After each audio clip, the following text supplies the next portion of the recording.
దేవునికి స్తోత్రాలు. మీ అందరికీ వందనాలు. ఎంతమంది వాక్యం కావాలనుకున్న వాళ్ళు చేసి చూపించాలి. Very good. నాకు 8:30కి వాక్యం ఇచ్చేస్తానన్నారు. నేను 9 గంటలకల్లా ఇక్కడ ఉన్నాను. 10 నిమిషాలు తక్కువ 9:30 అయింది. ఇప్పుడు ఇంకేం వింటారు? ఇంకా కేక్ కూడా కట్ చేసేస్తానన్నారు 8:30కి. కేక్ కూడా కట్ చేస్తే నేను ఆపమన్నాను. ఎందుకంటే ఇంక కేక్ కట్ చేస్తే ఇంకెందుకు, వాక్యం అయిపోయినట్టుగా.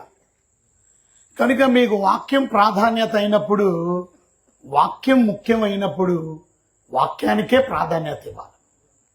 చాలా సంతోషం. దైవజనుల్ని ఘనపరచడం చాలా మంచిది. కానీ దేవుని వాక్యం కూడా ఎంతో ప్రాముఖ్యమైంది. ఇవాళ మన జీవితాలు కట్టబడాలంటే వాక్యం. ఆయన ఇంత కష్టపడి ఇక్కడ ఈ ఊళ్ళో సేవ చేసి ఇంతమందిని రక్షించి ఇదిగో అనేక ప్రాంతాల్లో సంఘాలు కట్టి ముందుకు నడిపించబడుతున్నారు. మీరు ఎంతమంది మీ దైవజనుల కొరకు ప్రార్థిస్తున్నారు? చేయలేదు. ఇట్లా కొన్ని మంది చేయలే. గుడ్. తప్పక ప్రార్థించండి. ఆయనకి ఇంకా దేవుడు మంచి ఆరోగ్యం ఇచ్చి, ఆయన వయసు ఏం పెద్దదేం కాదు కనుక నీరసం అయిపోతున్నాను. ఆయన కూడా ఆ మాట అనకూడదు. ఇదే సంవత్సరం ఆఖరేమో అని అన్నారు. ఎందుకు? మీరంత నీరసం కలుగు చేస్తున్నారు. హుషారుండాలి. అయ్యగారు మనం ప్రార్థన చేద్దాం, దేవుడు గొప్ప కార్యాలు చేస్తాడు. ఎందుకంటే క్రైస్తవ జీవితం అంతా విశ్వాసం మీదే ఆధారపడి ఉంటుంది. మన పేరేంటో చెప్పండి, గడికి చెప్పాలి. మన పేరే విశ్వాసం. విశ్వాసులని పెడుతున్న మనం, విశ్వాసులని పిలువబడుతున్న మనం విశ్వాసం ఉందా? అసలు క్రిస్మస్ అంటే ఏంటి? ఇంతకీ ఉదయకాలం ఒక వర్తమానం అందించాను నేను క్రిస్మస్ గురించి. ఈరోజు మరొక వర్తమానాన్ని క్రిస్మస్ గురించి చెప్పి అతి తొందరలో మిమ్మల్ని ముగించి నేను బయలుదేరి వెళ్ళిపోతాను. రేపు మాకు 3 మీటింగ్స్ ఉన్నాయి. రేపు ఉదయమే సేవకుల కూడిక నందిగామలో ఉంది. మరలా రేపు మధ్యాహ్నం 12 మరలా ఇంకొక సేవకుల కూడిక కంచించెర్లలో ఉంది. మరలా రేపు రాత్రి బహిరంగ సువార్త సభ నూజివీడులో ఉంది. సో వరాసగా మాకు ఖాళీ ఉండి మేము రావడం అక్కడికి. దేవుని కృపను బట్టి, మీ దైవజనుడికి ఉన్నటువంటి ప్రేమను బట్టి ఆహ్వానించడంతో తప్పక ఈరోజు ఇంకొక మీటింగ్ జరగవలసింది. అది ఖాళీ అయిపోయింది కాబట్టి, క్యాన్సిల్ అయింది కాబట్టి మరలా రాత్రి రావడానికి అవకాశం, లేకపోతే అసలు అది కూడా వచ్చేవాడిని కాదు. కనుక ముఖ్యంగా దైవజనుల్ని గౌరవించడం చాలా ముఖ్యం. వాక్యాన్ని ప్రేమించడం చాలా ముఖ్యం. కనుక ఆ వాక్యాన్ని ప్రేమించే, వాక్యానుసారంగా మనం నడిచినప్పుడు మన జీవితాలను మనం కట్టుకోగలుగుతాం. క్రిస్మస్ అంటే ఉదయకాలం చెప్పాను ఒక వర్తమానం. ఈరోజు మరొక వర్తమానం చెప్పి నేను ముగించేస్తాను. ఎంతమంది ఇష్టంగా వాక్యం వినడానికి ఇష్టంగా ఉన్నారు? మీ చేయి చూపించండి. Thank you. క్రిస్మస్ అంటే బాగా గమనించండి, బహుమానాలు క్రిస్మస్కి ఇస్తూ ఉంటారు. అమెరికా దేశంలోని, మన దేశంలో ఇలాంటి అలవాటు లేదు, కానీ అమెరికా దేశంలో తప్పక క్రిస్మస్కి బహుమానాలు ఇస్తారు. ఒకరికొకరు బహుమానాలు ఇచ్చి పుచ్చుకుంటారు. ఆ బహుమానం ఇచ్చినప్పుడు ఆ పిల్లలు ఎంతో ఎదురు చూస్తారు, వాళ్ళ ఫ్యామిలీలో కూడా. ఇవాళ క్రిస్మస్ నా గిఫ్ట్ ఏంటి అని. గిఫ్ట్ ఎందుకు అని అంటే, ఆ గిఫ్ట్ తీసుకొని ఆ గిఫ్ట్ని ఓపెన్ చేసి ఆ గిఫ్ట్ని స్వీకరించడానికి. ఎందుకని గిఫ్ట్లు పంచడం అనేది జరుగుతుంది అంటే, క్రిస్మస్ అంటే గిఫ్ట్లు గనుక. ఏమిటి గిఫ్ట్? అందరికన్నా గొప్ప గిఫ్ట్ దేవుడిచ్చాడు. మనందరికి ఇచ్చిన బహుమానం. క్రిస్మస్ అంటేనే బహుమానం, గిఫ్ట్. ఏమిటా బహుమానం అంటే, యేసుక్రీస్తు ప్రభు వారిని మనకి ఇచ్చాడు. గట్టిగా చప్పట్లు కొడదాం. దేవుడు లోకమును ఎంతో ప్రేమించి ఆయన అద్వితీయ కుమారుణ్ణి మనకి బహుమానంగా ఇచ్చాడు. అదే బహుమానం. కానీ ప్రశ్న ఏంటంటే, బహుమానాన్ని ఎంతమంది తీసుకుంటున్నారు? బహుమానాన్ని ఎంతమంది స్వీకరించారు? బహుమానాన్ని ఎంతమంది పొందుకున్నారు? ఇవాళ మీటింగ్కి వచ్చినంత మాత్రాన మీరు క్రైస్తవులు కాదు. మీటింగ్కి వచ్చినంత మాత్రాన మీరు విశ్వాసులు అయిపోరు. బైబిల్ చేత్తో పట్టుకున్నంత మాత్రాన మీరు విశ్వాసులు కాదు. ఎంతమంది హృదయాల్లో ప్రభు అయిన యేసు క్రీస్తు ఉన్నాడు? ఎంతమంది ప్రభువుని స్వీకరించారు? అందుకే నేను ఇందాక చదివాను కదా, దేవుడు లోకమును ఎంతో ప్రేమించాడు, గిఫ్ట్ని ఇచ్చాడు. ఏమిటా గిఫ్ట్? తన ప్రియ కుమారుని మనకి ఇచ్చాడు. తన ప్రియ కుమారుని మన బహుమానంగా ఇచ్చాడు. కానీ ప్రశ్న ఏంటంటే, ఆ బహుమానాన్ని నువ్వు తీసుకున్నావా? ఆ బహుమానాన్ని నువ్వు పొందుకున్నావా? చూసారా, ఆ బహుమానాన్ని నువ్వు పొందుకున్న రోజు, అందుకని రాసింది విశ్వాసముంచి ప్రతివాడు. ఆ వచనంలో విశ్వాసం ఉంచాలి మనం. విశ్వాసముంచి ప్రతివాడు నశింపక నిత్య జీవాన్ని పొందుకుంటాడు. ఈరోజు దేవుని బిడ్డలమైనటువంటి మనం ఎంతమంది కూర్చొని మీరు ప్రభు అయిన యేసు క్రీస్తునందు విశ్వాసం ఉంచారు? విశ్వాసం ఉంచితే మీకు నాశనం లేదు, మీకు నరకం లేదు, మీకు పరలోకం దొరుకుతుంది. నిత్యము బ్రతికే గొప్ప ధన్యత దొరుకుతుంది. అది యేసు ప్రభుని నమ్ముకున్న వాళ్ళకి అసలు చావు లేదు. మనం చనిపోం. లాస్ట్ టైము ఏదో ఊర్లో మనం ఏ ఊరు అది, చెన్నందిగాంలో, ఆ ఊర్లో మీటింగ్లో నేను చావు గురించి చెప్పాను. మనం చావము నిత్యము బ్రతుకుతాం. చూసారా? కనుక మీరు ఆ చెన్నందిగాం వచ్చుంటే ఆ వర్తమానం విని ఉండేవారు. 1 సంవత్సరం అయింది నేను చెప్పి. దేవుని మాటలు మనకి జీవాన్ని కలుగు చేస్తాయి. విశ్వసిస్తే, నమ్మితే. ఒకవేళ బైబిల్లో మీకు లేకపోతే నేను చదివేది వినండి. బైబిల్ ఉంటే ఒకసారి మీ గ్రంథాన్ని తెరవండి. పరిశుద్ధమైనటువంటి బైబిల్ గ్రంథాన్ని తెరిచి చూడండి. లూకాసు వార్త, బైబిల్ గ్రంథంలో నుంచి లూకాసు వార్త 1వ అధ్యాయం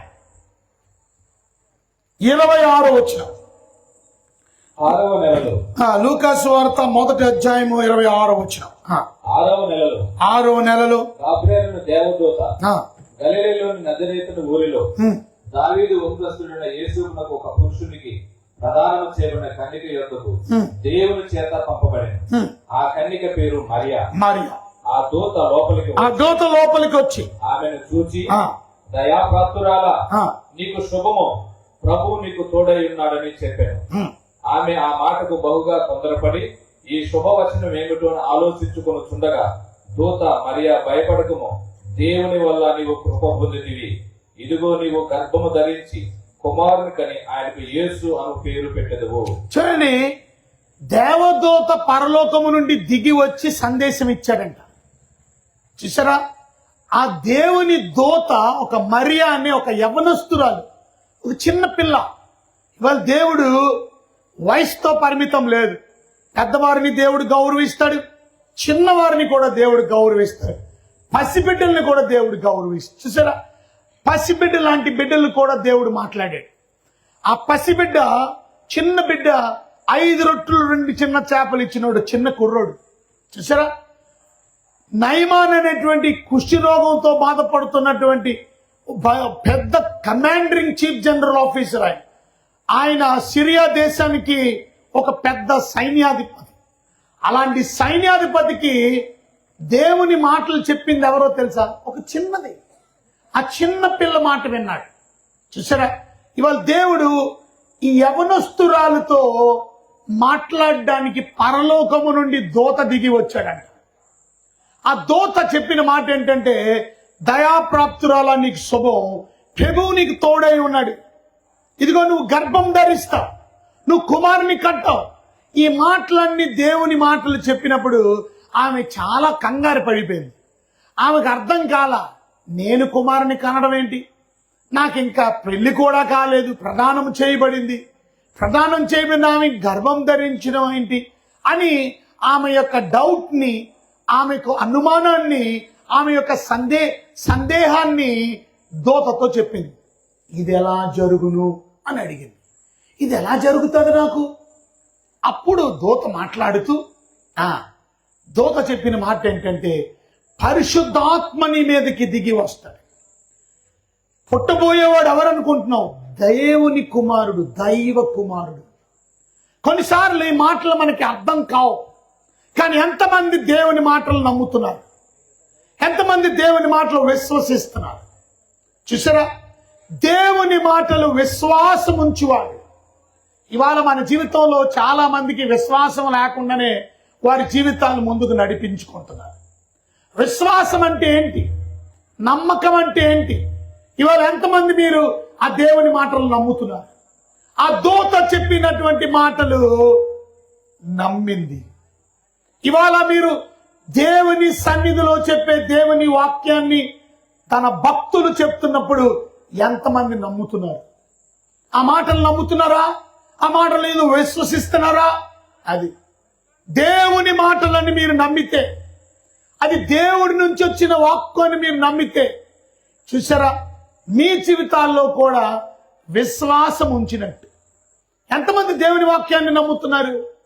ఇది దేవుని మాట అని నమ్మింది ఆమె, దేవుని సందేశం అని నమ్మింది ఆమె. కొన్నిసార్లు నమ్మశక్యంగా కనబడకపోయినప్పటికీ, ఇది ఎలా జరుగుతుంది ఆమెకు అర్థం కాకపోయినప్పటికీ, నమ్మితే అద్భుతాన్ని చూస్తాం. చూసారా, ఆమె నమ్మింది. ఏ పురుషుణ్ణి కూడలేదు ఆమె. కొద్ది రోజుల్లోనే, కొద్ది నెలల్లోనే ఆ దూత చెప్పిన మాట నెరవేరడం చూసింది ఆమె. తాను ఏ పురుషుడితో కలవకుండా ఆమె గర్భవతి అవ్వడం ఆమె చూసింది. చూసారా, దూత చెప్పిన మాట నిజము. చూసారా, జరిగిన తర్వాత నమ్ముతాను అల్లా. విశ్వాసం అంటే అది అర్థం. జరగక మున్పే తను నమ్మింది చూసింది. తాను ఏదైతే వినిందో, దూత చెప్పాడు నువ్వు గర్భవతి అవుతావు. ఏ పురుషుణ్ణి కోడకుండా ఆమె గర్భవతి అయిపోయింది. అప్పుడు ఎంట్రికలు నెక్కబొడుస్తాయి. ఎందుకో తెలుసా, ఆ దూత చెప్పిన మాట నిజమే కదా, ఇప్పుడు నేను గర్భవతిగా కనపడతాను. ఆమె పొట్ట మెల్లిగా పైకి రావడం మొదలు పెట్టింది. చూసారా, ఒక స్త్రీ ఒక పురుషుడు కూడితే ఆమె గర్భవతి అవుతుంది. ఇది సైన్స్. కానీ ఆమెకి తెలుసు తాను ఏ పురుషుణ్ణి కోడలేదని. మరి నీ గర్భవతి ఎలాగైంది? దూత చెప్పింది, నెరవేరింది. చూసారా, ఇవాళ ఎంతమంది నమ్ముతున్నారు దేవుని మాటని? మీరు నమ్మితే మీరు చూస్తారు, మీరు నమ్మకపోతే మీరేమి చూడరు. అందుకే ఇందాక పాస్టర్ గారి గురించి చెప్పాను. ఆయన నమ్మకంతో మంచి మాటలు చెప్పాలి. నేను ఉంటాను, నేను బ్రతుకుతాను, నేను జీవిస్తాను. ఎందుకంటే ఆయన ద్వారా ఈ పరిసర ప్రాంతాల్లో ఇంకో గొప్ప సేవ జరిగించాలి. ఇన్ని సంఘాలు కట్టాడంటే ఆయన పెళ్లి కూడా చేసుకోకుండా తన జీవితాన్ని కంప్లీట్ గా దారపోసి మీ అందరి కొరకు బ్రతుకుతున్నాడు ఆయన. మీ అందరి కొరకు జీవిస్తున్నాడు ఆయన. ఆయనకు ఇంకొకరు వచ్చి సన్మానం చేయడం కాదు, మీరు వచ్చి సన్మానం చేయాలి. నిజం చెప్పాలంటే ఇవాళ ఆయనకి సన్మానం నేను కూడా చేద్దాం అనుకున్నాను అసలు. ఎందుకంటే ఆయన చేసిన మంచి పనికి ఇవాళ మా ఫ్యామిలీతో వద్దాం అనుకున్నాం మేము, మా కుటుంబంతో. ఎందుకంటే ఆయన గురించి మాకు టైం లేకపోయింది. ఎందుకంటే అలాంటి వారిని గౌరవించడంలో తప్పు లేదు. ఇంకొకరు వచ్చి చేశారు, వారి చుట్టాల్లో బంధువులు ఎవరో ఇప్పుడు చేశారు, చాలా సంతోషం. కానీ నేను అంటుంది సంఘం చేయాల, ముందు సంఘం గౌరవించాలా. ఉదయకాలం ఎంతో పరిచర్య చేశాడు ఆయన మీ అందరి కొరకు. కనుక కష్టపడి మీ వాక్యాన్ని మీకు అందిస్తున్నాడు ఆయన. ఆయన ఇంకా కొద్ది కాలం బ్రతకాలి, ఇంకా కొద్ది సంవత్సరాలు బ్రతకాలి, ఇంకా మాకు మంచి వాక్యం చెప్పాలి, ఇంకా ఇలాంటి భక్తుల్ని తీసుకొని వచ్చి మంచి మీటింగులు పెట్టించి సత్యాన్ని బోధించడానికి. చూసారా, ఆయన ఎంత కష్టపడుతున్నాడు, ఎంత ప్రయాసపడుతున్నాడు, ఎంత ఖర్చు, ఇప్పుడు ఎంత ఖర్చు అవుతుందో మీరు అర్థం చేసుకో. ఊరకనే మీటింగులు జరగవు, కానీ మీరు బలపరచబడాలా, దీవించబడాలా, ఆశీర్వదించబడాలా. గనుక ఆయనతో పాటు మీరు కూడా విశ్వసించాలా. తప్పక మీరు బ్రతుకుతారు అయ్యగారు, మీరు జీవిస్తారు. ఇంకా మా కొరకు ఉండాలి. మీరు దేవుని చిత్త ప్రకారం మీరు జీవించాలని మేము ప్రార్థన చేస్తున్నాం. దేవుని చిత్త ప్రకారం ప్రభు రాకడ వచ్చేంత వరకు అసాధ్యమేం లేదు. నమ్మాలి. మనం నమ్మాలంటే జరిగిన తర్వాత నమ్మడం కాదు, జరక్క ముందే. నేను గర్భవతి అయిన తర్వాత నమ్ముతాను అనలేదా? ఆమె గర్భవతి అవలేదు ఇంకా, కానీ దూత వచ్చి చెప్పాడు, దయకి ప్రాప్తురాలా, దయాప్రాప్తురాలా, నీకు శుభం. నీకు శుభవచనం ఏమిటి? ఈ గుడ్ న్యూస్ ఏంటి? శుభం అంటే గుడ్. ఏమిటి ఆ గుడ్ న్యూస్? ఆ గుడ్ న్యూస్ ఏంటంటే నువ్వు ఎవరిని కనబోతున్నావు? కుమారుణ్ణి కనబోతున్నావు. ఆయన ఎవరు? దైవ కుమారుడు కనబోతున్నావు. నువ్వు గర్భం ధరించబోతున్నావు. చెప్పి వెళ్ళిపోయిన కొద్ది రోజులకి, కొద్ది నెలలకి ఆమె గర్భవతి అయిపోయింది. ఆమెకు తెలుసు నేనే పురుషుని కోళ్ళ, కానీ దూత చెప్పింది అక్షరాలు నెరవేరింది. విశ్వాసం అంటే అది. దేవుడు చెప్పింది అక్షరాలు నెరవేరుతాడు. దేవుడు నోవాహు అనే వ్యక్తికి దేవుడు చెప్పాడు, నేను జలప్రళయాన్ని తీసుకొస్తా, జలప్రళయం ద్వారా భూలోకం అంతా ముంచేస్తా, మొత్తం మునిగిపోతారు, అందరూ చనిపోతారు. కానీ వారు చావకుండా ఉండాలంటే, బ్రతకాలంటే నీవు వాడ తయారు చేయి, నీ కుటుంబ రక్షణ కొరకు వాడ తయారు చేయి. నిజం చెప్తున్నాను, దేవుడు ఎప్పుడు అబద్ధాలు చెప్పడు. జాగ్రత్తగా వినండి. నేనే మార్గం, సత్యం. సత్యవంతుడు అబద్ధం చెప్పాడు. Is a true God. నిజమైన దేవుడు. తప్పక జల ప్రళయం వస్తుందంటే వస్తుంది. కానీ ఒక విషయం మీకు తెలుసా, అప్పుడు వరకు వర్షమే తెలియదంట. నోవాహు వర్షం చూడలే. ఇక్కడ కూర్చున్న వాళ్ళు అసలు వర్షం చూడలేని వాళ్ళు చూపించారు, చూసిన వాళ్ళు చూపించారు. మాకు వర్షం తెలుసు అనేవాళ్ళు. మీకు అర్థమైందని. Thank you. కనుక మీకు అందరికీ వర్షం తెలుసు. వర్షం తెలియకుండా పైనుండి వర్షం పడుతుంది, దాని ద్వారా భూలోకాన్ని నింపేస్తాను, అన్ని నీళ్లు కింద నుంచి జలాలు ఓపెన్ చేస్తాను, మొత్తం భూమంతా నింపేస్తాను నీళ్లుతానంటే మనమేమంటాం, ఎడ్వా ముందు ఏం తీసుకురా, అసలు వర్షం అంటే ఏంటో నాకు తెలియదు, కొంచెం వర్షం చూపించేది, అప్పుడు నేను నమ్ముతాను అంటే అది నమ్మకం అవ్వదు. చూసారా, మీకు అర్థమైందా? నువ్వు చూడలేని దాన్ని నమ్మడం, దాన్ని విశ్వాసం అన్న. ఇవాళ క్రిస్మస్ దినాలు మనం ఉన్నాం. ప్రభు అయిన యేసుక్రీస్తు లోకానికి వచ్చాడు. ఆయన రక్తం ద్వారా మనం కడగబడతామని, పాపము నుండి విడుదల. ఎంతమంది నమ్ముతారు? మీరు నమ్మితే మీ పాపాలు పోతాయి. మన పాపాల నుంచి విడుదల పొందడానికి ఆయన మీద విశ్వాసం ఉంచాలి. విశ్వాసం ఉంచినోడు నాశనం అవడు, విశ్వాసం ఉంచినోడు పాప క్షమాపణ పొందుతాడు. నువ్వు నమ్మకపోతే నీ కార్యం దేవుడు చేయలేడు. నువ్వు విశ్వసించకపోతే దేవుడు నీ జీవితంలో అద్భుతాలు జరిగించలేడు. నమ్మాడు. నమ్మింది జరగడానికి నోవాహు 120 సంవత్సరాలు చూడవలసి వచ్చింది. ఒక రోజు 2 రోజులు కాదు, ఒక వారం 2 వారాలు కాదు, ఒక నెల 2 నెలలు కాదు, ఒక నెల 2 నెలలు కాదు, ఒక సంవత్సరం 2 సంవత్సరాలు కాదు, 120 సంవత్సరాల తర్వాత దేవుడు అన్నాడు, it's now time to get in the vessel అన్నాడు. ఈ వెసల్ అంటే పెద్ద షిప్ లాంటిది. ఆ పెద్ద వాడ 2 అంతస్తులు 3 అంతస్తులు వాడ కట్టాడు. చూసారా, అంత పెద్ద వాడ. ఆ దినాల్లో అసలు వాడలు ఎవరైనా చూసారా? ఆ దినాల్లో అప్పుడు వాడలే లేవు.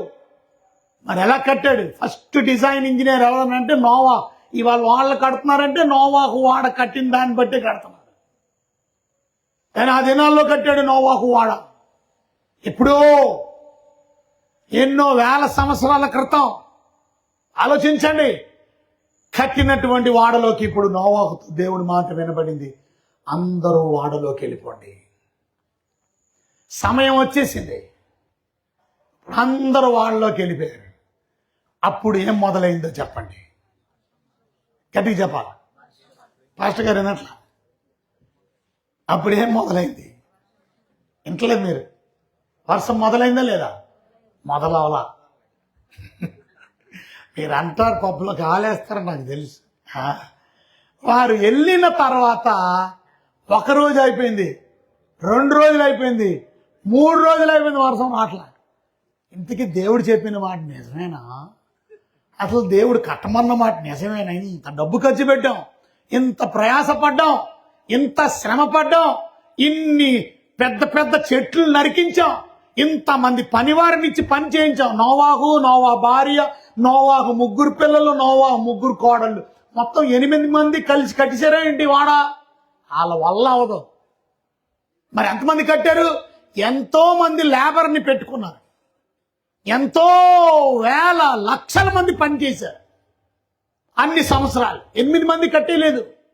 వాళ్ళందరికీ డబ్బులు ఇచ్చే ఉండాలి, వాళ్ళందరికీ జీతపత్యాలు ఇచ్చారు, ఎంతో డబ్బు ఖర్చు పెట్టారు, ఎంతో కష్టపడ్డారు. ఎందుకంటే దేవుడు చెప్పిన మాట తప్పక జరుగుతుంది, దాని కొరకు నేను కష్టపడాలి.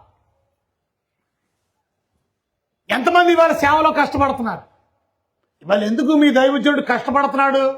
ఆరోగ్యం సహకరించకపోయినా ఎందుకు కష్టపడుతున్నాడు? అది ఎందుకంటే దేవుడు ఈ పనికి నియమించాడు కనుక ఆ పనిలో చివరి ఊపిరున్నంత వరకు కష్టపడాలి. నమ్మినోడు కష్టపడతాడు. విశ్వాసం లేనోడు ఎందుకు కష్టపడతాడు? నమ్మకం లేనోడు ఎందుకు కష్టపడతాడు? దేవుడి మీద నమ్మకం లేనోడు కష్టపడలేడు. నమ్మాడు కనుక కష్టపడ్డాడు, డబ్బు ఖర్చు పెట్టాడు, ప్రయాసపడ్డాడు. 4 రోజులు అయిపోయింది, ఇంకా వర్షం రాల. వాళ్ళు బోట్లోకి వెళ్ళిన తర్వాత, ఆ వాడలోకి వెళ్ళిన తర్వాత 6 రోజులు అయిపోయింది, ఇంకా వర్షం రాల. వారం రోజుల తర్వాత దేవుడు 7 దినముల తర్వాత ఆ వాడలోకి వెళ్ళిపోయిన 7 దినముల తర్వాత అది 7 దినముల తర్వాత ప్రవాహ జలం భూమి మీదకి వచ్చింది. అది అప్పుడు వచ్చింది. వాడలోకి వెళ్ళిపోయిన 7 రోజులు. మీరేమనుకున్నారు? వర్షం వస్తున్నప్పుడు వెళ్ళారు? కాదు. వాళ్ళు వెళ్ళిన తర్వాత మొదటి రోజే వర్షం వచ్చింది? కాదు. చూసారా? అంటే దేవుడు మన విశ్వాసాన్ని పరీక్షిస్తాడు. అసలు నీకు నమ్మకం ఉందా లేదా? నీకు విశ్వాసం ఉందా లేదా? ఏదో గుడికి వచ్చినంత మాత్రాన మీకు విశ్వాసం ఉన్నట్టు కాదు. మీరు విశ్వాసాన్ని కనుపరచాలా, చూపించాలా. అది విశ్వాసాన్ని చూపించినప్పుడు దేవుడు గొప్ప కార్యం చేస్తాడు. అసాధ్యమైనది మీ జీవితంలో సాధ్యం చేస్తాడు. మా అమ్మగారికి క్యాన్సర్ వచ్చింది. డాక్టర్లు చెప్పారు వారం రోజులు బ్రతకడం అసాధ్యం అన్నారు. చాలా మంది వచ్చారు, క్రైస్తవ సహోదరులు, ఆఖరికి దైవజనులు కూడా. కానీ ఏమన్నారో తెలుసా? మీ అమ్మగారు పరలోకం ఉంటారు, పరలోకానికి వెళ్ళిపోతారు, దేవుని సన్నిధికి వెళ్ళిపోతారు. ఒక్కరు కూడా బతుకుతాదని మా అమ్మ గురించి చెప్పిన వాళ్ళు లేరు. వచ్చిన ఒక్క క్రైస్తవ సహోదరుడు కూడా ఒక్క విశ్వాసం కలిగిన మాట చెప్పలా. అప్పుడు నేను కేవలం 14-15 సంవత్సరాల కుర్రాడు, రక్షించబడి మెల్లిగా ఎదుగుతున్నాను. నేను నాకు భయంకరమైన శోధన. విశ్వాసం అంటే పరీక్షలతో కూడినది. దేవుని మీద నమ్మకం ఉంచడం అంటే కాస్త నొప్పి ఉంటుంది, పెయిన్ ఉంటుంది. దేవుని మీద విశ్వాసం ఉంటే సరదా ఉండదు. నమ్మకం ఉంచితే వాళ్ళు నమ్ముతున్నావా దేవుణ్ణి, విశ్వసిస్తున్నావా? విశ్వసిస్తే కొన్నిసార్లు నీ హృదయం బద్దలైపోయిన వార్త కూడా నీవు విన్నా దేవుడు చెప్పిన మాట నువ్వు గౌరవిస్తావు. హృదయం బద్దలైపోయింది పాపం. ఎంతో పెళ్లి చేసుకోవాలని ఆశపడ్డాడు యోసేపు. దాని వార్త విన్నాడు, నువ్వు పెళ్లి చేసుకోబోతున్న అమ్మాయి ప్రెగ్నెంట్, గర్భవతి. గుండె పగిలిపోయింది. కానీ నీతిమంతుడు, ఆమెను అవమానపరచడం ఇష్టం లేదు, లేకపోతే రోడ్డు మీదకి లాగేసేవాడు. పోన్లే వదిలేద్దాంలే, ఆమెని సంబంధం వదిలించుకుందాం. చాలా బాధతో నలిగిపోతూ పడుకుంటే రాత్రి స్వప్నమందు దేవుని దూత ఆయనకి ప్రత్యక్షమై, దావీదు కుమారుడైన యోసేపు, నువ్వు పెళ్లి చేసుకోబోతున్న నీ భార్య అయినటువంటి మరియను చేర్చుకోవడానికి భయపడద్దు. ఆమె గర్భవతి అయిందని నీకు తెలిసింది కదా, పరిశుద్ధ ఆత్మ ద్వారా గర్భం ధరించింది, వెళ్ళి ఆమెని చేర్చుకో. ఈయన ఆలోచిస్తున్నటువంటి ఈ మాటలను బట్టి ఎంతమంది దేవుని మాటను గౌరవించగలరో చెప్పండి? ఆ పరిస్థితుల్లో చెప్పండి మీరు. అది ఎంత పెయిన్, అది ఎంత కన్ఫ్యూజన్. కానీ నమ్మకం ఉంటే నీ పెయిన్ లో కూడా, నీ కన్ఫ్యూజన్ లో కూడా దేవుని మాటకి లోబడతావు. పరిస్థితులు చూస్తుంటే మా అమ్మ సన్నంగా అయిపోయింది. నిజంగానే ఎవరైనా అన్న మాట నిజమే. అసలు అస్థి పంజరంలాగా అయిపోయింది, ఎముకలు కనబడుతున్నాయి. బ్రతుకుతుందని గ్యారంటీ లేదు. డాక్టర్లే చెప్పేశారు,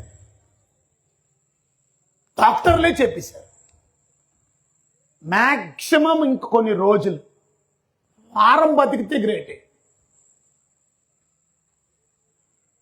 కానీ మా అమ్మ నన్ను చిన్నప్పటి నుంచి బైబిల్ చదివించేది. ఆమె మారింది. ఆమె హిందూగా ఉండేది. బోల్డ్ విగ్రహాలకి పూజ చేసేది మా అమ్మ. బాగా విగ్రహారాధికురాలు. పెద్ద బొట్టు పెట్టుకునేది మా అమ్మ. అనేకమైన పూజలు పునస్కారాలు చేసేది. ఆమె పెళ్ళైన తర్వాత పిల్లలు లేరంటే ఎన్ని గోపురాలకి, ఎన్ని గుళ్ళకి వెళ్ళిందో లెక్కలేదు. మాది విశాఖపట్నంలో కనక మహాలక్ష్మి కోవిల్ అని ఉంటుంది, అక్కడికి వెళ్ళింది, ఇక్కడికి వెళ్ళింది, అన్నవరం వెళ్ళింది, తిరుపతి వెళ్ళింది, ప్రదక్షిణాలు చేసింది, ఆ గుడి స్తంభం చుట్టూ తిరిగింది, దొర్లింది, ఎన్నోసార్లు ఆ గుళ్ళకి వెళ్ళింది. అలాంటి విగ్రహారాధికురాలైన అమ్మ ప్రభువుని నమ్ముకుందే. ఎలా నమ్ముకుందో ఇప్పుడు నేను చెప్పడానికి సమయం లేదు, కానీ నా అమ్మ క్యాన్సర్ గురించి చెప్పడానికి కొద్ది మాటలు నేను చెబుతున్నాను. కానీ మా అమ్మ యేసు ప్రభువుని నమ్ముకున్న తర్వాత మమ్మల్ని బైబిల్ చదివించేది. మేము కంటత చెప్పకపోతే వాక్యాలు మాకు టిఫిన్ ఉండేది కాదు, పొద్దున్న బ్రేక్ఫాస్ట్ లేదు. ఆ టిఫిన్ తినడం కూడా కంటొత్తు పెట్టాలి, అప్పచెప్పాల. కనుక చదువుకున్న వాక్యాల్ని బట్టి మా అమ్మ అప్పుడు భయంకరమైన క్యాన్సర్ రోగంతో చావు బతుకుతున్నప్పుడు మా అమ్మ నాకు చదివించిన వాక్యాలు గుర్తొచ్చినాయి. ఆ చదివించిన వాక్యాల్లో యెషయా గ్రంథం 53 నుంచి, మొదటి పేతురు రాసిన పత్రిక 2వ అధ్యాయంలో నుంచి, ఆయన పొందిన దెబ్బల ద్వారా స్వస్థత, ఆయన పొందిన గాయముల ద్వారా స్వస్థత. ప్రభువా, నీ లేఖనాల్లో నీ గాయాల ద్వారా స్వస్థత అని ఉంది కదా, నీ లేఖనాల్లో నీ దెబ్బల ద్వారా స్వస్థత. నా కొరకు దెబ్బలు తిన్నారు, మా అమ్మగారి కొరకు దెబ్బలు తిన్నారు, గాయాలు పొందారు. మా అమ్మని ఎందుకు స్వస్థపరచవు నాయన? నువ్వు తప్పగా స్వస్థపరుస్తావు, మా అమ్మని తప్పగా బాగు చేస్తావు. ఆ చేసిన ప్రార్థన దేవుడు ఆలకించాడు. ఎందుకంటే ఆయన ప్రార్థనలు వినే దేవుడు గనుక. నువ్వు ప్రార్థన చేస్తే విశ్వాసంతో, నమ్మకంతో, ఆ నమ్మకంతో ప్రార్థన చేసినప్పుడు దేవుడు తప్పక నీ ప్రార్థన ఆలకిస్తాడు. ఇవాళ మనం ప్రార్థనలు చేస్తున్నాం, కానీ ఆ ప్రార్థనలకి నమ్మకం లేదు, విశ్వాసం లేదు, కనుకనే మన ప్రార్థనలకి జవాబు లేదు. నువ్వు ఎంతసేపు చేసావు అనేది కాదు ప్రార్థన, ఎన్ని గంటలు చేసావు అనేది కాదు ప్రార్థన, మోకాళ్ళ నుండి చేసావా, నువ్వు నిలబడి చేసావా అనేది కాదు ప్రశ్న. నీ ప్రార్థనకి విశ్వాసం ఉందా, నమ్మకం ఉందా? యాకోబు పత్రిక మొదటి అధ్యాయం 5వ వచనం చదివితే అక్కడ రాయబడింది, ఎవరికైనా జ్ఞానము కొదువుగా ఉంటే వాడు దేవుణ్ణి అడగాలి, అప్పుడు దేవుడు అతనికి దేవుడు అనుగ్రహిస్తాడు. ఎలాగిస్తాడు? ఎలా అనుగ్రహిస్తాడు? ఎవరిని గర్దించక. ఎందుకు అడిగావు, అంతెందుకు అడిగావు అని అడగడు. ఎవరిని గర్దించక అందరికి ధారాళముగా ఇస్తాడు. అందరు చెప్పండి, ఎలాగిస్తాడు? కొంచెం గట్టి చప్పట్లు కొట్టకూడదు, ధారాళంగా ఇచ్చాడు. ఇప్పుడు నన్ను మీరు 100 రూపాయలు అడిగారు అనుకో, ఎంత ఇస్తాను నేను? 100 ఇస్తా. 100 అడిగితే 1000 ఇస్తానేంటి నేను? ఇవ్వనుగా. మీరు 10,000 అడిగారు అనుకో, ఏం చేస్తాను? అంత ఇవ్వను. ఎందుకు అంత అని అడిగి మెల్లిగా కట్ చేసి 8కి వస్తా. 8 తీసుకోలే, ఇది కావాలని అడుగుతున్నాను అర్థమైపోతుంది నా బుర్రకి. అర్థమైందా మీకు? కొంతమంది నిజమైన అవసరతలు ఉంది, 15,000 అడిగితే 15,000 ఇచ్చేస్తాం, ఎందుకంటే వాళ్ళ అవసరతను బట్టి. నేను చెబుతాను, ఇది నేను. మరి మీ సంగతి చెప్పండి, నా సంగతి వదలండి, మీ సంగతి చెప్పండి. మీరు 100 అడిగితే 100 ఇస్తారా, లేక అది కూడా ఎవరో, లేకపోతే 50 ఇస్తారా, లేకపోతే లేవని చెబుతారా, ఉన్నాయినా లేవని చెబుతారా? మీ ఇష్టం. అది మీరు ఎలా చేస్తారో నాకు తెలియదు. మీరు 10,000 అడిగితే మీరు ఎంత ఇస్తారు, 5,000 అడిగితే మీరు ఎంత ఇస్తారు? నా గురించి పక్కన పెట్టండి, మీ సంగతి చెప్పండి. అంటే మనం అందరం కూడా అడిగింది ఇవ్వడమే కష్టం అయిపోతుంది. ఇక ధారాళంగా ఇవ్వగలమా మనం? చెప్పండి. 100 అడిగితే తీసుకెళ్ళి 1,00,000 అని ఇవ్వగలిగిన వాళ్ళు ఎవరైనా ఉన్నారా? దేవుడు ఉన్నాడు. ఆయన అంటున్నాడు, నువ్వు అడిగినందుకు ఎందుకు అడిగావు అని అడగడు, ధారాళంగా ఇచ్చు దేవుడు. అందుకనే చప్పట్లు కొట్టమన్నాను నేను. మీకు జ్ఞానం కొద్దుకుంటే అడగండి అన్నాడు. ఎలాగిస్తాడు జ్ఞానం? ధారాళంగా ఇస్తాడు. సొలొమోను అడిగాడు, నాకు జ్ఞానం కావాలా. ఎందుకు జ్ఞానం కావాలా? నా దేశాన్ని పరిపాలించడానికి. చిన్న కుర్రోడుగా నన్ను రాజు చేశారు, 16-17 సంవత్సరాలు ఆ కుర్రోడికి. దావీదు తర్వాత రాజు అయిపోయాడు, దావీదు కుమారుడు. నాకు జ్ఞానం సరిపోదు ప్రభువా, నాకు జ్ఞానమి, ఈ దేశాన్ని పరిపాలించే జ్ఞానమి చాలు అన్నాడు. కానీ దేవుడు ఎలాగిచ్చాడు? ధారాళంగా ఇచ్చేశాడు. భూమి మీద ఇంక అలాంటి జ్ఞానవంతుడు ఎప్పుడు లేడు, ఇక పుట్టడు పుట్టబోడు కూడా. అంత ధారాళంగా ఇచ్చిన దేవుడు. కొట్టండి మరి గట్టిగా. ఎవరిని గద్దెంపగా అందరికీ ధారాళంగా ఇస్తాడు. అయితే అని ఉంది మళ్ళా. ఏముంది? అయితే. అమ్మ ఇంగ్లీష్ లో బట్ అని ఉంది. వాటి బట్ అర్థమైందా? ఇంగ్లీష్ లో బట్ అంటే అయితే ఏంటి? ధారాళంగా ఇస్తాడు కానీ అతడు అది ఏమాత్రం సందేహింపక విశ్వాసముతో అడగవలెను. అది ఎలా అడగవలనంటే ఏంటి? అడగవలనంటే తెలుగులో అడగవలనంటే ఏంటి? అడగవలెను అనే దాన్ని ఏమంటారు? అమ్మ అడగడాన్ని ఏమంటారండి? ప్రార్థన అంటారు. విశ్వాసముతో అడగవలెను అనే దగ్గర అడగవలను తీసేసి ఏం పెట్టండి? ఇప్పుడు విశ్వాసంతో ప్రార్థన చేయవలెను, అది అర్థం. విశ్వాసముతో అడగవలనంటే విశ్వాసంతో ప్రార్థన ఏమాత్రం సందేహించకూడదు, ఏమాత్రం అనుమానించకూడదు. అనుమానించేవాడి గురించి 4 మాటలు రాశారు అక్కడ. వాడు గాలి చేత రేపబడు ఎగురుపడు సముద్ర తరంగములు పోలినవాడు. 2 వాడు ద్విమనస్కుడు. 3 వాడు తమ మార్గములో అస్థిరుడు. 4 ప్రభు వలన తనకేమైనా దొరుకునని తలంచరాదు. 4 మొక్కలు చెప్పడానికి సమయం లేక చదవండి. సందేహించువాడు మొదటిది గాలి చేత రేపబడు ఎగరిపడు సముద్ర తరంగములు మొదటి రకం. 2 అట్టి మనుషుడు. అలాగా సందేహించి అడిగేవాడు ద్విమనస్కుడు, 2 మనసులు కలిగినవాడు. 3 అస్థిరుడు, వాడు స్థిరంగా ఉండలేడు. 4 ప్రభు వలన తనకేమైనా దొరుకునని. ఇప్పుడు చెప్పండి, ఏమైనా దొరుకుతుందా? వాళ్ళకి దొరకదు. ఎవరికి? అది. ఇప్పుడు మీరు దేవుణ్ణి ఎలా అడగాల? విశ్వాసంతో దేవుడు చేస్తాడు. అడిగితే మీరు పొందుకుంటారు. ప్రార్థన చేయాలా? ప్రార్థనకి ఏముండాలా? చెప్పరేమండి కొంచెం గట్టిగా. అది మీరేం చేస్తున్నారు? ప్రార్థన చేస్తున్నారు కానీ ఏం లేదు మీకు, అందుకే పని చేయట్లేదు. ఇప్పుడు గన్ ఉందనుకోండి, గన్ను చాలా వాల్యుబుల్ వెపనే కాదా? మన దగ్గర ఎవరి దగ్గర గన్లు ఉండవు. నేను మొన్నే వచ్చాను. నేను అమెరికా నుంచి వచ్చి చెప్పాను కదా, ఉదయం చెప్పాను.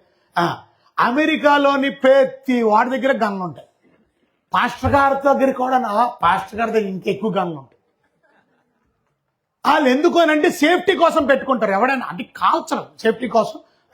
పెద్ద పెద్ద నాకు గన్లు నేను అడిగితే డిక్కీ ఓపెన్ చూపిస్తాను. ఒకసారి చూసాను. ఒకటి దగ్గర అయితే AK-47 ఉంది వెనకాల. పెద్దగా మిషన్ గన్లు టక్ టక్ టక్ టక్ టక్ వెళ్ళిపోయి. గన్ను చాలా ఇంపార్టెంట్. గన్ను విలువైందా కాదా? గన్ను పవర్ఫుల్దా కాదా? గన్ను శక్తివంతమైందా కాదా? చెప్పరేమండి. కానీ గన్నుకి ఏముండాలా? బుల్లెట్లు ఉండాలి. గన్ ఉంది కానీ బుల్లెట్లు లేవు. ఇప్పుడు చెప్పండి, అది పవర్ఫుల్లా కాదా? అదో అర్థమైందా మీకు? గన్ను ఒకటి ఉంటే సరిపోదు, దానికి ఏముండాలా? మీకేముంది ప్రస్తుతం? ప్రార్థన ఉంది. బాగా అర్థమైంది. ప్రార్థన ఉంది కానీ ఏం లేదు, అది ప్రాబ్లం. బుల్లెట్లు లేవు, విశ్వాసం లేదు, అందుకే పని చేయట్లేదు మీ ప్రార్థన. మన ప్రార్థన పని చేయాలంటే ఇప్పుడు ఏం పెట్టండి? బుల్లెట్లు లోడ్ చేయండి. బుల్లెట్లో అప్పుడు గన్ను ఉంటుంది. అది పరిస్థితి. ప్రార్థనకి విశ్వాసం జోడించండి. మీకు అసాధ్యమైనది ఏమి ఉండదు. దేవునికి సమస్తం సాధ్యం. విశ్వాసంతో మీరు అడిగితే దేవుడు తప్పక మీకు అనుగ్రహిస్తుంది. నమ్మినోళ్ళుగా అడిగే చెప్పట్లేదు. అలా విశ్వాసాన్ని జోడించి మా అమ్మ కొరకు నేను ప్రార్థన చేశాను. విశ్వాసంతో నేను అడిగిన ప్రార్థన దేవుడు గౌరవించాడు. అప్పుడు నా వయసు కేవలం 14 సంవత్సరాలు కుర్రోడిని. కానీ దేవుడు నా ప్రార్థన గౌరవించాడు. మీరు చిన్నపిల్లల పెద్దల అనేది కాదు ఇంపార్టెంట్. మీరు మంచి మనసుతో దేవుడికి అడిగితే, విశ్వాసంతో దేవుడు అడిగితే దేవుడు తప్పక సహాయం చేస్తాడు. మా అమ్మతో దేవుడు నాతో మాట్లాడే వాక్యం 4వ అధ్యాయంలో నుంచి యోహాను సువార్తలో మీ అమ్మగారికి జీవజాలం ఇస్తానన్నాడు.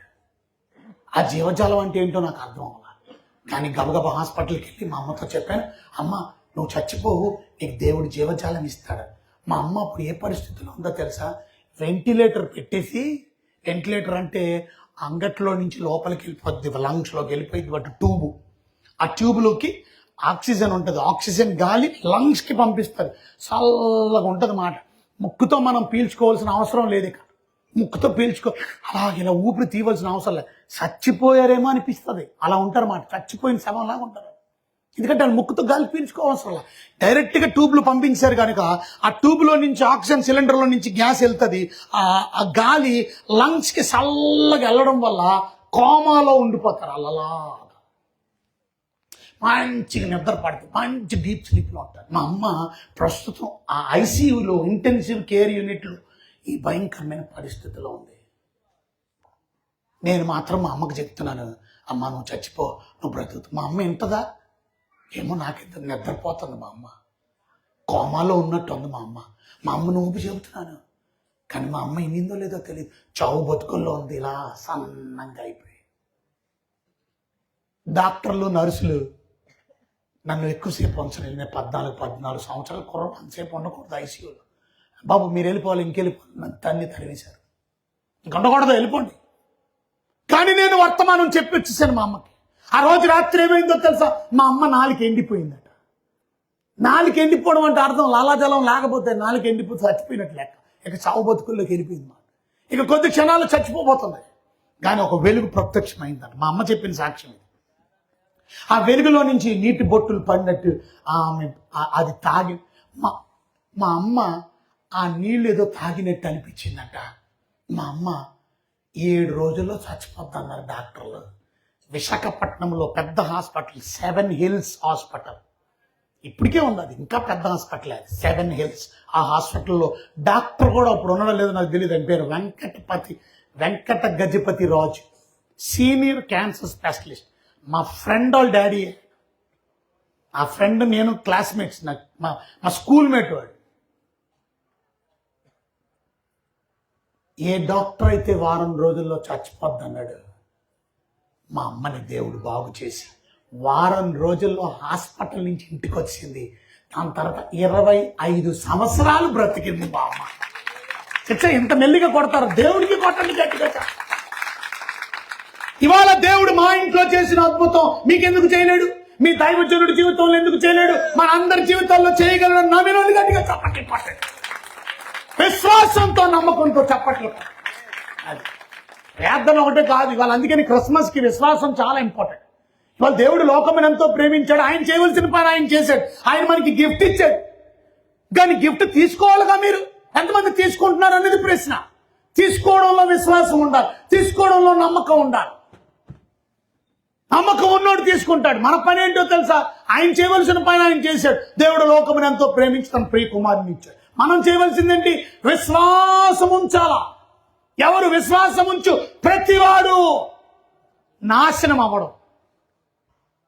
ఎవరైనా, ఏ జాతి, ఏ కులం, ఏ మతం, ఏ రంగు, ఏ దేశం, అమెరికా వాడైనా, ఇంగ్లాండ్ వాడైనా, ఆస్ట్రేలియా వాడైనా, ఇండియా వాడైనా, పాకిస్తాన్ వాడైనా, చైనా వాడైనా, ఏ దేశం వాడైనా, ఏ రంగు, నల్లోడైనా, తెల్లోడైనా, ఎర్రోడైనా, పుట్టుడైనా, పొడుగుడైనా, ఎవరైనా, బైబిల్ చెప్తుంది ప్రతివాడు విశ్వాసం ఉంచి ప్రతివాడు నాశనం అవ్వడు. విశ్వాసం ఉంచమని చెబుతున్నాడు. నేను క్రిస్మస్ రోజు నువ్వు నమ్మితే ఆ మాత్రని, ఆ ప్రభువుని ఎంతమంది స్వీకరిస్తున్నారు? ఒక ఊరికి భయంకరమైన జబ్బు వచ్చిందంట. ఆ జబ్బు వాళ్ళందరూ చచ్చిపోతున్నారంట. ఆ జబ్బుకి మాత్ర లేదంట. ఆ మాత్ర కనిపెట్టారంట ఒకరు. చాలా సార్లు వాళ్ళు ప్రయత్నాలు చేసి కనిపెట్టారు. కొంతవరకు కరోనాకు మాత్ర లేక, కరోనాకు కూడా మందు కనిపెట్టారు లేదా? మందు కనిపెట్టలే, ఇప్పటికీ కనిపెట్టలే. కరోనాకు మందు లేదు. కరోనాకి ఏముంది మరి?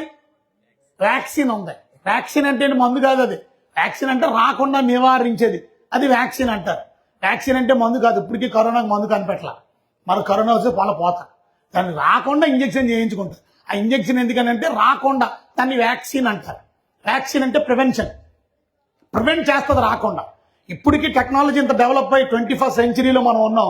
21వ శతాబ్దంలో కుక్క కరిస్తే కూడా మాత్ర లేదు ఇవాళ.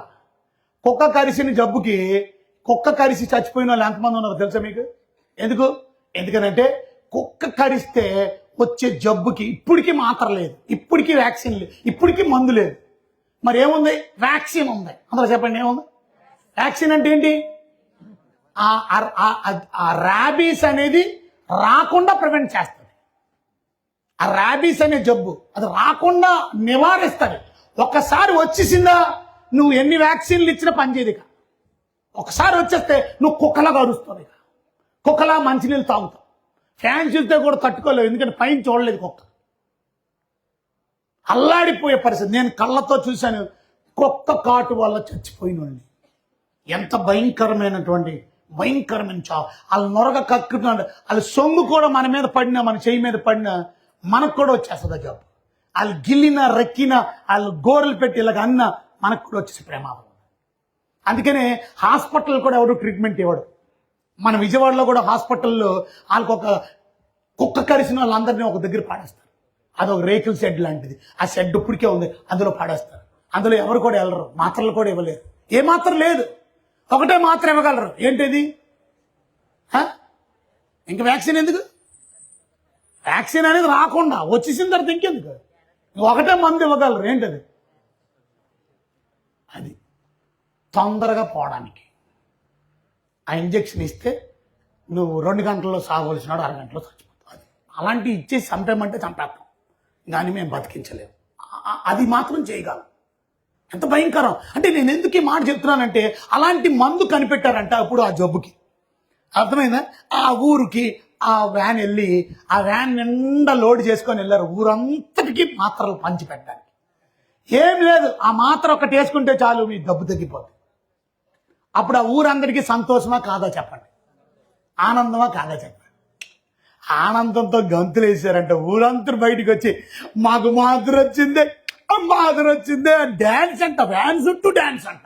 ఇప్పుడు మనకి వేస్తున్నారు కదా, క్యారల్ సింగింగ్ చేస్తారు కదా, ఏసు పుట్టాడంటే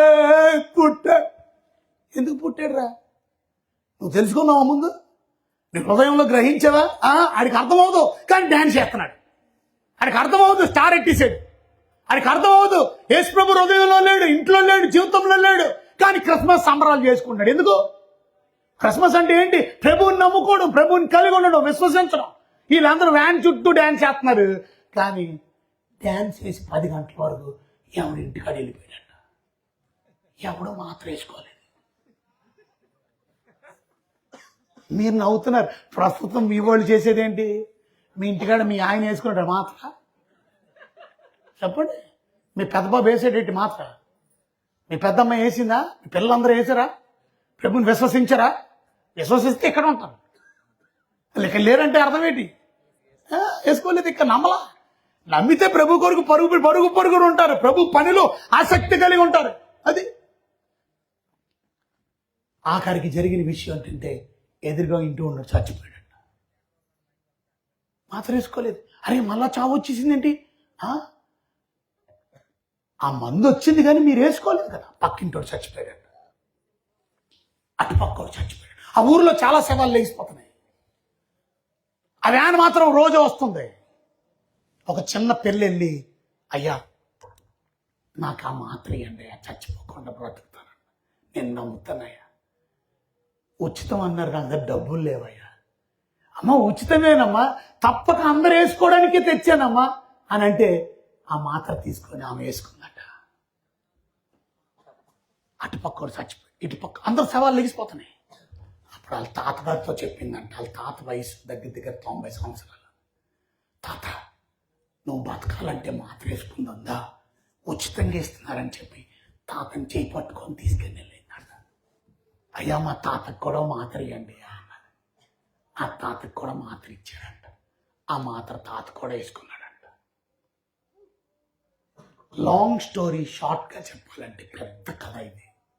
చిన్నగా చెప్పాలంటే, కొన్ని రోజులు గడిచినాయి, కొన్ని నెలలు గడిచినాయి, ఊరంతా చచ్చిపోయారు.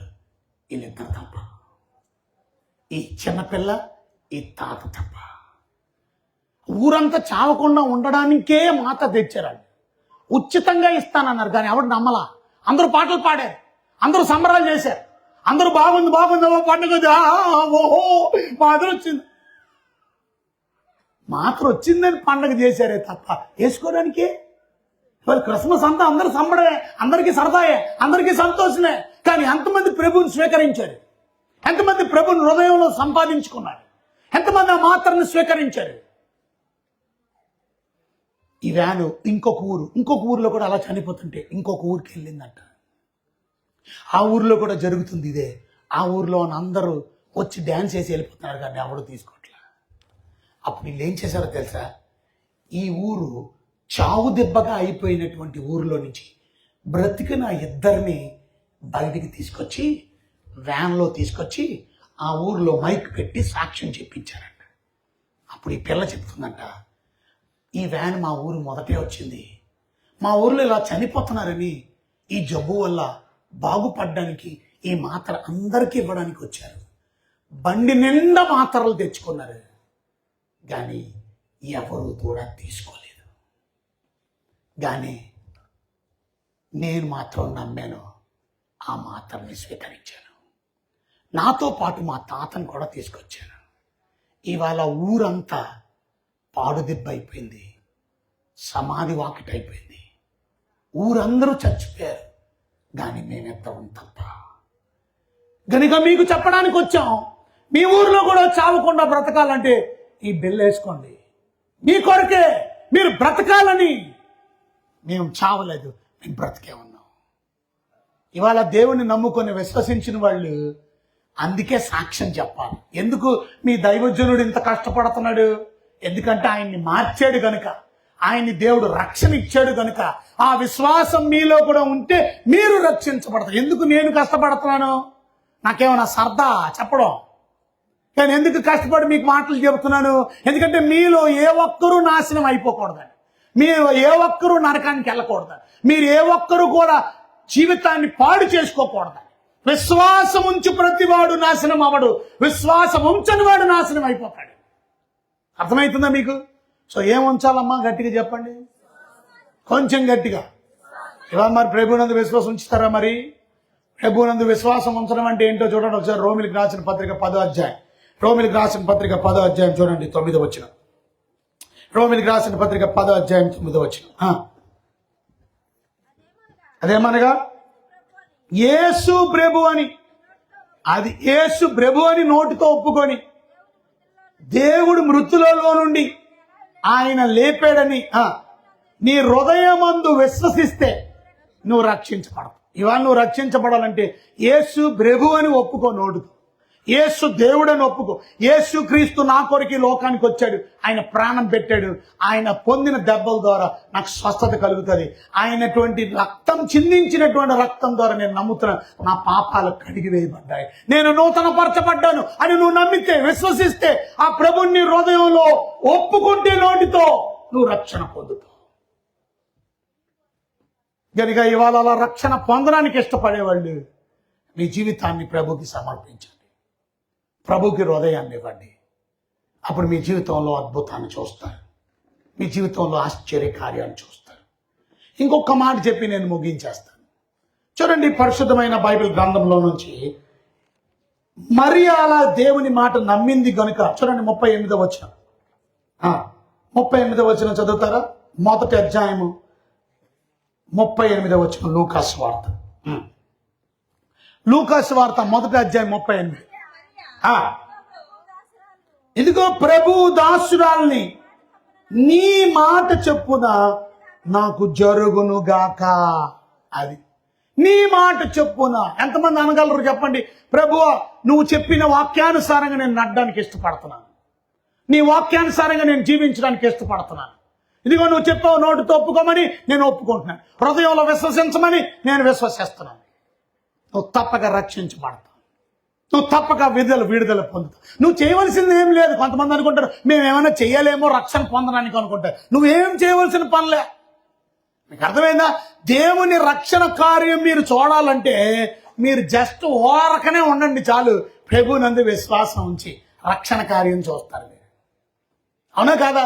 మీరు గమనించారా లేదో, ఆ ఎర్ర సముద్రం దగ్గర ప్రజలందరూ గోల్ చేశారు, మమ్మల్ని చంపడానికి తీసుకొచ్చావా మోసే, ఈ అరణ్యంలో మమ్మల్ని సమాధి కట్టేస్తావా అని అడిగారు. అప్పుడు ఏమన్నాడో చూడండి ఒకసారి మోసే. నిర్గమాకాండం 14వ అధ్యాయం చూడండి, ఏమన్నాడో చూడండి. 14వ వచనం, నిర్గమాకాండం 14వ అధ్యాయం. యెహోవా మీ పక్షమున యుద్ధము చేయను. చూసారా, యెహోవా మీ పక్షమున యుద్ధం చేయును. మీరు ఊరకనే ఉండవని ఊరకనే ఉండమని ప్రజలతో చెప్పాను. అప్పుడు నెక్స్ట్ వచ్చిన అంతలో యెహోవా మోషేతో నీ వేళ నాకు మొరపెట్టు. దాని ముందు వచ్చిన అందుకు మోషే భయపడకండి, యెహోవా మీకు నేడు కలుగు రక్షణ. ఇవాళ ఎంతమంది రక్షించబడడానికి ఇష్టపడుతుంది? ఆ రోజు దేవుడు చెప్పిన మాట మోషేతో దేవుడు చెప్పించాడు. ఏమంటే తెలుసా? మోషే చెప్పాడు, నేడు మన చదవండి సార్, నేడు మీకు కలుగుజేయు రక్షణను ఓరకనే నిలుచుండి చూడుడి. ఇవాళ మీ రక్షణ కార్యం కొరకు మీరు ఏం చేయాల్సిన? ఇవాళ రక్షణ కోసం చాలా మంది తప్పు బోధలు చేస్తున్నారు. ఏమన్నారు? రక్షణ కోసం వచ్చి నీ పాపాలు ఒకటొకటి అన్ని ఒప్పించుకో, అప్పుడు నీ పాపాలు అన్ని ఒప్పించుకుంటే నువ్వు రక్షించబడినట్టు. ఒకటొకటి ఒప్పించుకోవాలా? మరి నా పాపాలు నాకు గుర్తు లేకపోతే రక్షించబడినట్టు కాదా? అది తప్పు బోధ. నా పాపాలు ఒకటెంబడి ఒకటి ఒప్పుకోకర్లా. ఏమని ఒప్పుకోవాలా? నేను పాపిని ఒప్పుకుంటే చాలు. నేను పాపం చేశాను ప్రభువా, నేను తప్పు చేశాను ఆయన, నేను పాపిని అని ఒప్పుకుంటే చాలు, నువ్వు రక్షించబడిపోతావు. నీ పాపాలు ఒకటెంబడి ఒకటి ఒప్పుకోకర్లా. అర్థమైందా నీకు? ఇప్పుడు నీకైతే టైం ఉంది, గుళ్ళోకి వెళ్ళి డేరా కట్టుకొని ఒకటెంబడి ఒకటి ఒప్పుకోమని అంటున్నారు. మరి శిలువ మీద వేలాడుతున్న దొంగోడు ఒకటెంబడి ఒకటి పాపాలు ఒప్పుకోవడానికి టైం ఉందేటి? మరి ఆడేం ఒప్పుకున్నాడు? నేను పాపిని ఒప్పుకున్నాడు. అవతల దొంగోడుతో అన్నాడు, రే ఇందాక నుంచి తిడుతున్నావు యేసుప్రభు, నాగా నువ్వు నేను కూడా తప్పు చేశాం కనుక మనకి శిక్ష సమంజసమే అన్నాడు. తగినదే, మనకి శిక్ష కావాల్సింది. ఎందుకంటే మనం తప్పులు చేసాం, దొంగతనాలు చేసాం, మానభంగాలు చేసాం, దోపిడీలు చేసాం, అనేక మందిని చేర్చాం, అనేక మందిని పాడు చేసాం, అనేక మంది చంపేశాం. కానీ ఈయన ఏ తప్పు చేయలేదు. బాగా గమనించండి, పుట్టినప్పటి నుంచి ఏ తప్పు చేయలేని చెయ్యొద్దండి. చేశారంటే మీరే కాదు, నేను చేశాను. పుట్టినప్పటి నుంచి పాపం చేయలేనోడు ఎవ్వడు లేదు. కానీ ఏమంటున్నాడు? ఈయన ఏ తప్పు చేయలేదురా అంటే భూమి మీద ఎవరైనా ఉన్నారా తప్పు చేయలేనోళ్ళు? ఎవ్వరు లేరు. పాపము చేయలేనోడు భూమి మీద ఎవ్వరు లేరు. కానీ ఈయన ఏ తప్పిదము చేయలేదు అన్నాడంటే ఏమన్నాడో తెలుసా? ఈయన దేవుడురా అన్నాడు. దేవుడు ఒక్కడే తప్పు చేయడు. ఈయన దేవుడు రా అని ఒప్పుకున్నాడు. ఇవాళ నువ్వు దేవుడు అని ఒప్పుకుంటున్నావు, యేసు దేవుడని. దొంగోడికున్న బుర్ర నీకు రాలా, ఆ నేరస్తుడికున్న బుర్ర నీకు రాలే, ఆ దుర్మార్గుడు దుష్టుడికి ఉన్నటువంటి ఆలోచన నీకు రాలేదు. వాడు గమనించాడు ఈయన దైవ కుమారుడని. నీ రాజ్యములో నన్ను జ్ఞాపకం చేసుకో అని అడిగాడు. ఆయన రాజ్యం ఉందని నమ్మాడు. ఆయన రాజ్యంలో గుర్తుంచుకోమని అడిగాడు. ఎందుకంటే ఆయన నమ్మాడు గనుక. ఈరోజు ప్రియమైన దేవుని బిడ్డలారా, వాక్యాన్ని వింటున్నటువంటి మీరు ఒక్కసారి ఆలోచించండి. విశ్వాసం అంటే తప్పక దేవుడు ఒక్కడే, ఆయన ఒక్కడే నా పాపాన్ని క్షమించగలడు అని నమ్మాడు గనుక నీ రాజ్యంలో నన్ను గుర్తుంచుకోగలవా అని అడిగాడు. ప్రభు అన్నాడు, నేడు నీవు నాతో కూడా పరదేశంలో. అన్ని తప్పులు ఒకటెంబడి ఒకటి ఒప్పుకున్నాడా? నేను పాపిని ఒప్పుకున్నాడా? చెప్పాలి గట్టిగా. అది మీరు చేయాలి. ఒకవేళ ఒప్పుకుంటే వీడు ఒక్కొక్కటి ఒప్పుకోవాలి. ఏమని? ప్రభువా, మొట్టమొదటిసారిగా నేను దొంగతనం చేసింది ఒకరి ఇంట్లో ప్రభువా. రెండోది ఎక్కడ దొంగతనం చేసానో గుర్తు రావట్లేదు నాయనా. మూడోది ఒకరిని చంపేశాను గుర్తుందిగా. నాలుగోది ఒకరు మానభంగం చేశాను. తర్వాత ఏం చేశానో గుర్తు రావట్లేదు ప్రభు. అన్ని ఒప్పుకుంటున్నాడు. అలాగా ఒకటెంబడి ఒకటి. పాపిని ఒప్పుకుంటే చాలు. కొంతమంది తప్పు సిద్ధాంతాలు ఉన్నాయి, తప్పు బోధలు ఉన్నాయి. బైబిల్ చదవనిలో బైబిల్ రాకుండా పాస్టర్లు అయిపోయారు చాలా మంది. అందుకనే మేము తర్పీదిస్తున్నాం. గొప్ప దైవజనులు అనేక మందిని, ఇప్పుడు 950 మంది సేవకులకి తర్పీదిచ్చాం. ఒకరిద్దరికి కాదు, 950 మంది పాస్టర్లకి NCTS బైబిల్ కాలేజ్ ద్వారా సత్యం చెప్పడం నేర్పించడం.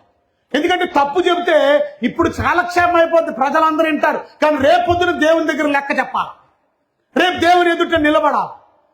దేవుడు సిగ్గుపడనక్కర్లేని పనివానిగాను సత్యవాక్యమును సరిగా ఉపదేశించేవాడుగా నువ్వు ఉండాలంటే సత్యవాక్యాన్ని సరిగా చెప్పాలి.